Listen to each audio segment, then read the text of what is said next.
La entrevista, el punto de vista de los profesionales en temas de interés nacional e internacional.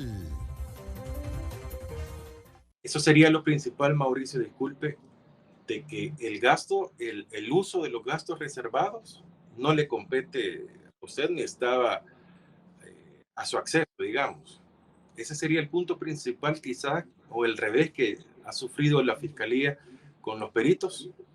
Claro, es un revés, porque todo este voluminoso caso, desde el 2018 que fue presentado, y ya pasó el 19, 20, 21, 22 y estamos en el 23, porque más o menos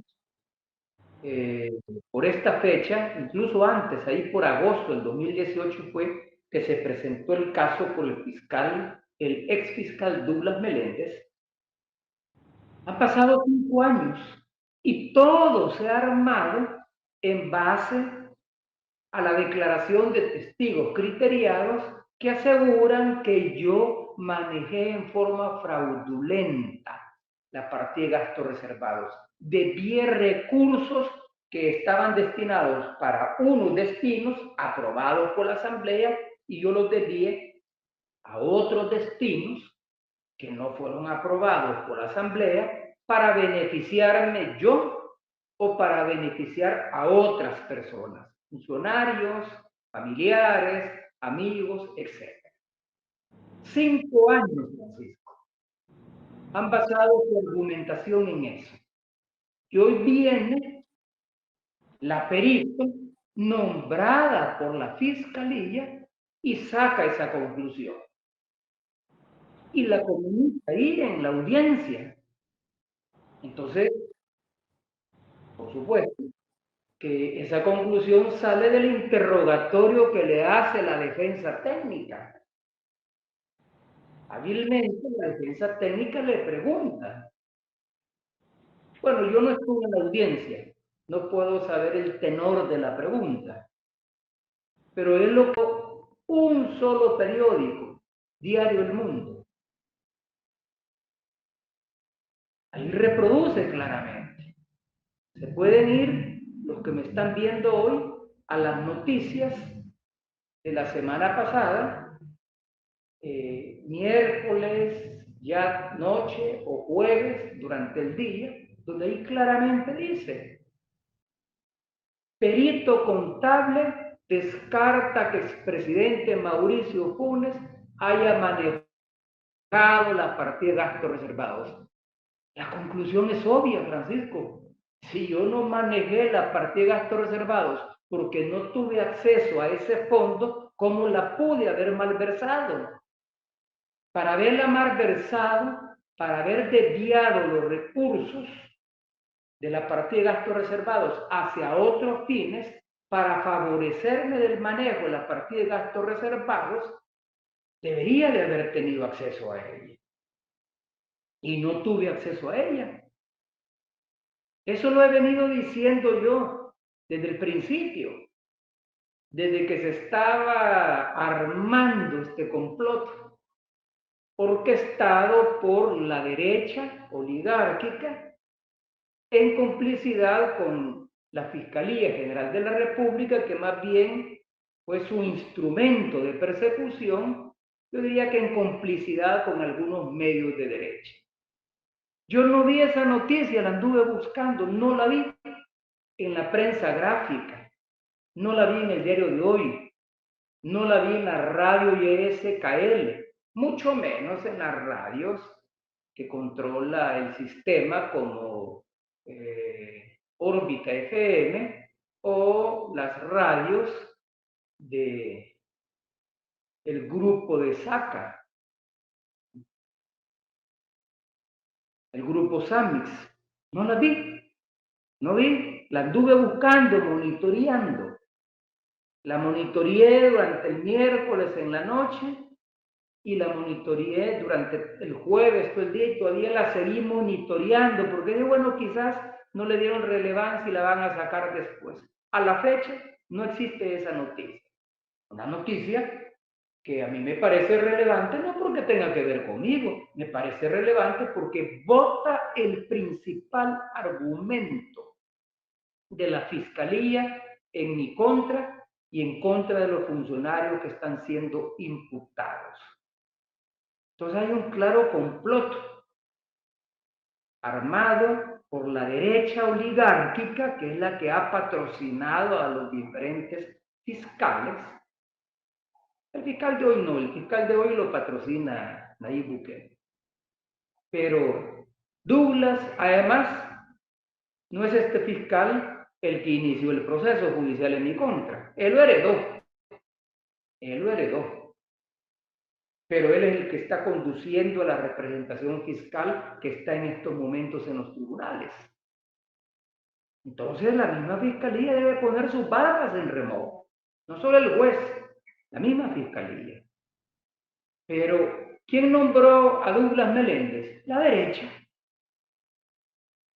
¿Quién nombró en contubernio con un sector del FMLN?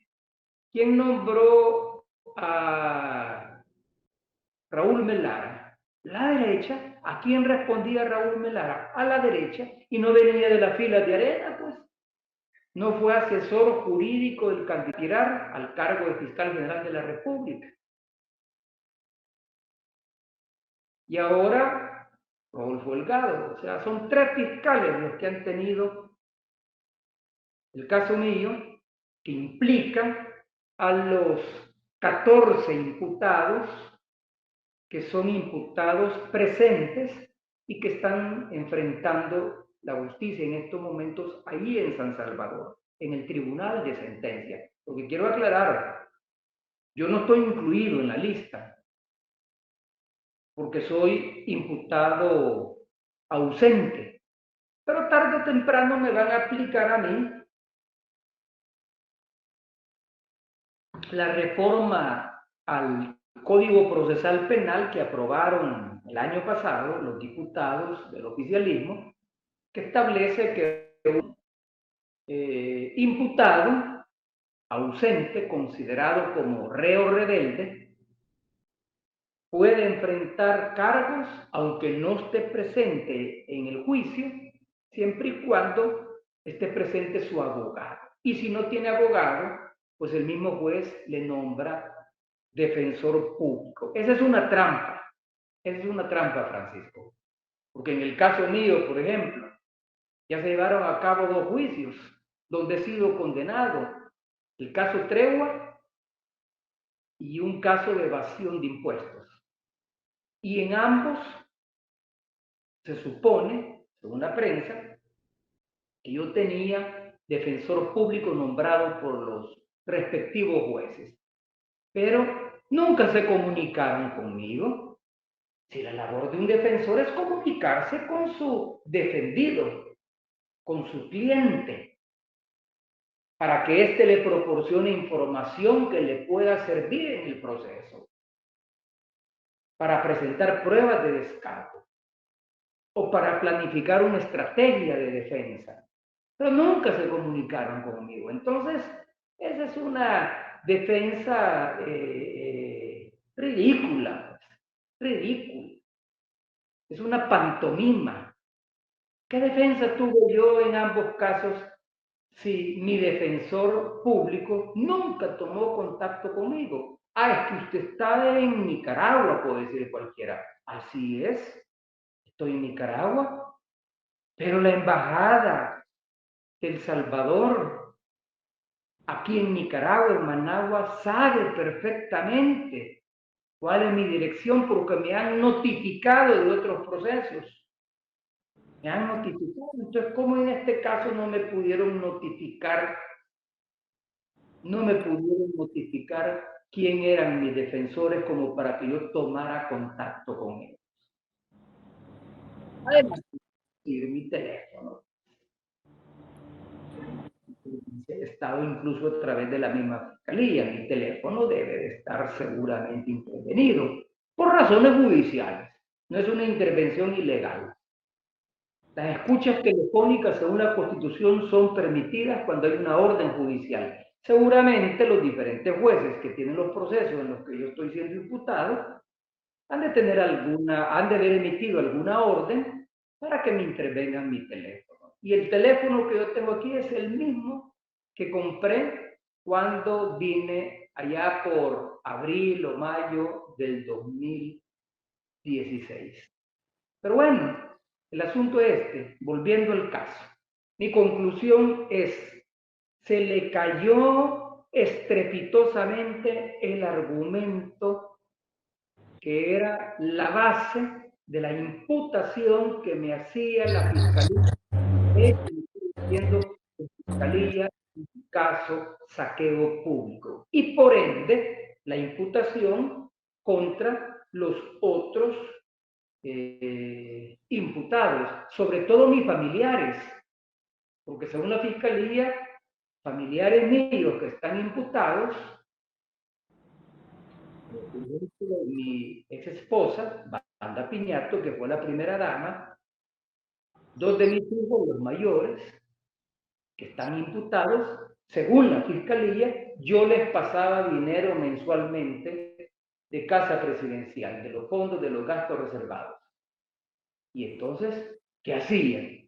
Me metía a hurtadillas en la noche, que no estuviera nadie, abría la caja fuerte. Yo no conozco la combinación de la caja fuerte, pero dijéramos que me llevaba un experto para abrir la caja fuerte y me robaba el dinero, para que nadie se diera cuenta. Es la única explicación. De lo contrario, como si yo no tuve acceso a los gastos reservados.